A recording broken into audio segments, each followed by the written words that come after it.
ডিভোর্সের আগে শ্বশুরবাড়ির জেলখানা মনে হতো, ডিভোর্সের পর এখন নিজের বাড়ি দোজখের মতো লাগছে। পরিস্থিতি যেমনই হোক, ডিভোর্স কখনোই সুখ দেয় না। কমপক্ষে কোনো মেয়ে কখনোই সুখী হতে পারে না। এক ডিভোর্সি নারীর বাস্তব জীবনী। জানি না আমি কেন লিখছি, হয়তো এই জন্য কারণ আমি চাই আর কেউ আমার মতো ভুল না করুক।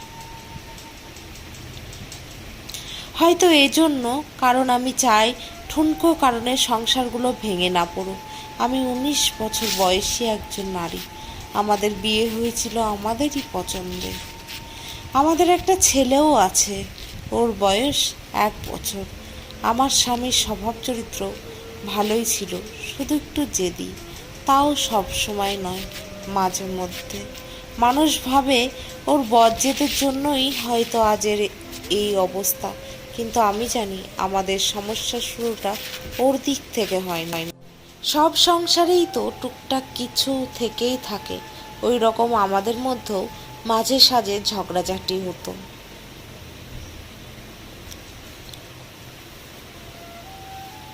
কিন্তু ঝগড়া বাঁধলেই আমি তল্পি তল্পা গুটিয়ে বাপের বাড়ির দিকে হাঁটা দিতাম।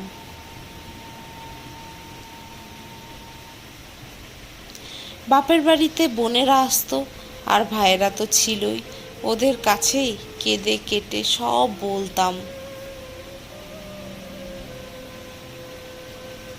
তখন সবাই ওকে ফোন করে কথা শোনাতো।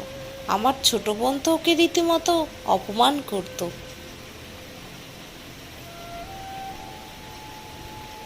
তখন আমারও মনে হতো, ঠিকই আছে, কত বড় সাহস, আমার সাথে লাগতে যায়, নিজের মতো চালাতে চায়। আমার মধ্যে কেমন একটা জেদ কাজ করত। ওর কাছে ছোট হব, মাপ চাইব, নিজের ভুল স্বীকার করব, এটা ভাবতেই পারতাম না। উল্টে বড় গলা করে বলতাম, তোমার মতো লোকের সঙ্গে কে সংসার করবে।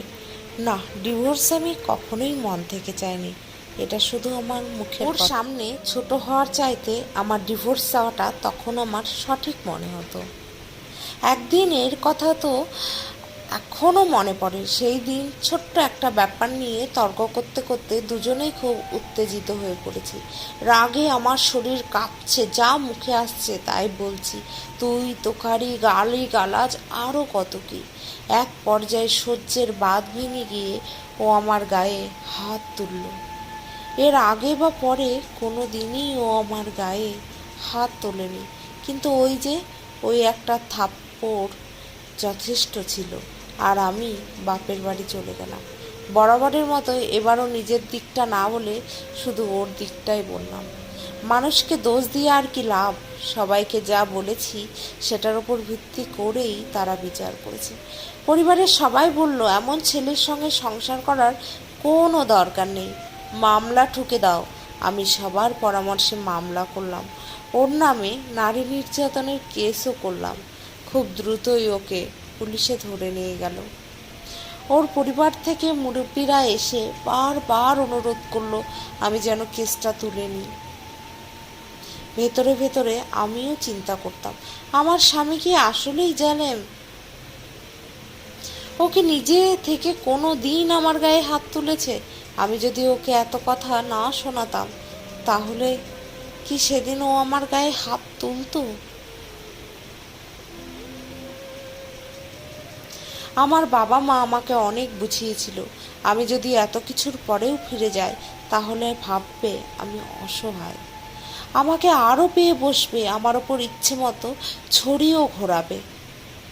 একবার গায়ে হাত তুলেছে মানে মানুষটা বারবার একই কাজ করবে, কাজেই নিজে থেকে ফিরে যাওয়ার তো প্রশ্নই ওঠে না। কিন্তু আমার মনের ভেতরে কে যেন চিৎকার করে বলতো, ও তো এমন লোক নয়। ও যেদিন আমার গায়ে হাত তুলেছিল সেদিনই আমার কাছে হাঁটু জোর হয়ে ক্ষমা চেয়েছিল। এসব ভেবে ভেবে আমি মামলাটা তুলে নিলাম, তবে ওর কাছে ফেরত যায়নি।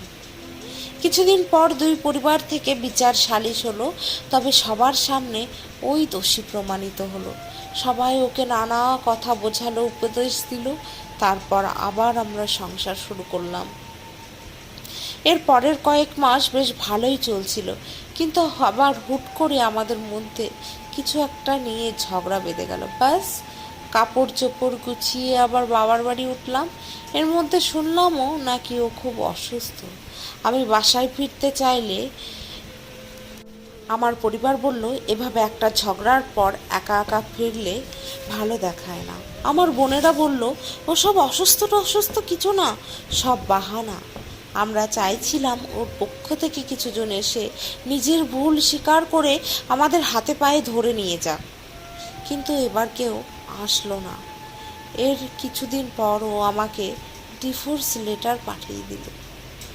ডিভোর্স লেটার দেখে আমাদের বাড়ির সবাই ক্ষেপে গেল।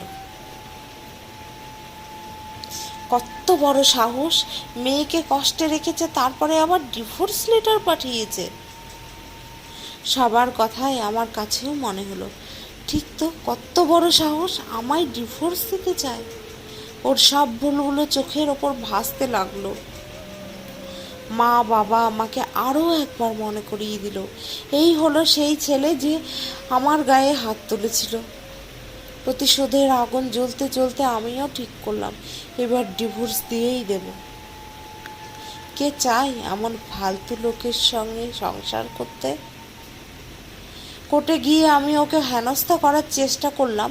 আমার মাসিক খরচা বাড়িয়ে একটা মোটা আকাশ ছোঁয়া অঙ্ক দাবি করলাম।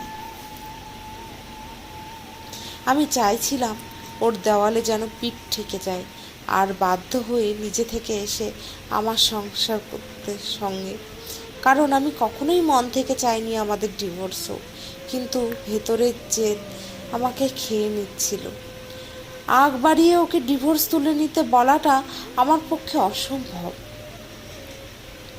ওর কাছে ছোট হওয়া এ আমি মানতেই পারি না, কিন্তু আশ্চর্যের ব্যাপার, ও আমার আকাশ ছোঁয়ার দাবি মেনে নিয়েছিল। আমার ছেলেকেও আমি পেয়ে গেলাম, ভরণ পোষণ, মাসিক খরচা, সম্পত্তি সব। কিন্তু বিনিময়ে পেল শুধুই ডিভোর্স। আমাদের ডিভোর্স হয়েছে আজ 3.5 বছর। ও আবার বিয়েও করেছে, সুখেই আছে বোঝা যায়।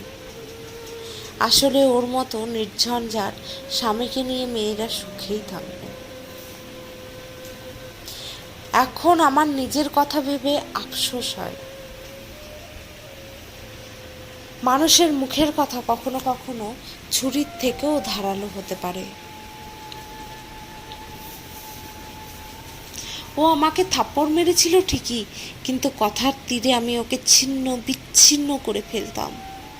শারীরিক নির্যাতন করিনি ঠিকই, কিন্তু মানসিকভাবে কষ্ট দিতাম। এসব কথা তো আর মা বাবাকে বলা হয়নি। নিজের দোষের কথা কতটাই বা বলে মানুষ। মাঝে মাঝে ভাবিস, আমার পরিবার যদি একটু নিজে থেকে বুঝে আমাকে সংসার করার উপদেশটুকু দিত। যখন আমি ওর কাছে ফেরত যেতে চাইতাম, তখন ওর খারাপ দিকটা না বলে যদি ভালো দিকগুলো মনে করাতো। আমি যদি নিজের জেদ নিয়ে পড়ে না থেকে একটু ওর কাছে নত হতাম,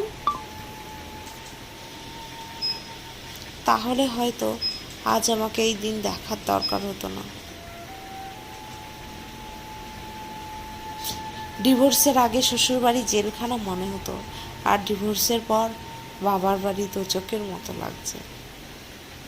আজ আমার ভাই বোন, বন্ধু বান্ধব সবার সংসার আছে। ছোট্ট একটা ভুলে আমি সব হারিয়েছি। ভিডিওটি ভালো লাগলে লাইক, শেয়ার, সাবস্ক্রাইব করে দেবেন। Thank you.